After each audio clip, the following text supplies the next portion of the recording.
बोदवड पंचायत समितीच्या अंतर्गत तालुक्यातील घरकुल योजनेत घोळ असून जळगाव महानगरपालिकेच्या घरकुल घोटाळ्याला लाजवेल असा घरकुल घोटाळा बोदवड तालुक्यात झाल्याची शक्यता नाकारता येत नाही।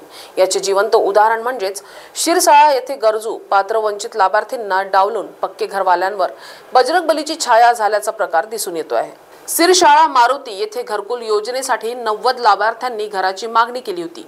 ग्रामसेवक यांनी पंचायत समितीला 90 लोकांचे प्रस्ताव पाठवले, त्यापैकी 63 लाभार्थ्यांचे घरकुल मंजूर करण्यात आले। या यादीतील ज्यांचे घर मातीचे आहे, कच्चे आहे, कुडाचे आहे अशा लाभार्थ्यांच्या खात्यांवर आजपर्यंत 1 रुपया सुद्धा पैसा जमा केलेला नाही। ज्यांचे घर पक्के आहे आणि ज्यांनी अजून घराचे बांधकाम केले नाही त्यांच्या खात्यावर दुसरा हप्ता 45,000 रुपये जमा केल्याचे दिसून येते। घरकुल मंजुरीसाठी 5,000 रुपये तर पहिला हप्ता जमा करण्यासाठी 1,000 रुपये असे पैसे दलाल घेत आहेत। याचप्रमाणे सुरवाडा खुर्द येथे एका आदिवासी लाभार्थीकडून घरकुलाचे पैसे जमा करणाऱ्या नावाखाली 11,000 रुपये लाच घेऊन अद्याप त्याच्या खात्यावर त्याचे पैसे जमा केलेले नाही।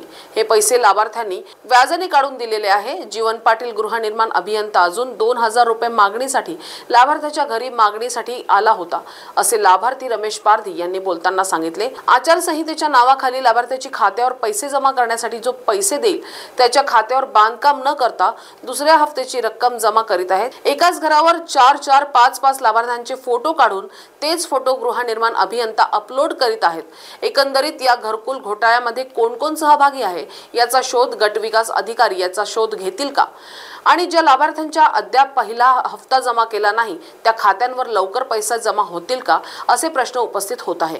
महाराष्ट्र टीव्ही 24 करिता प्रतिनिधी ज्ञानेश्वर पारधी, जळगाव।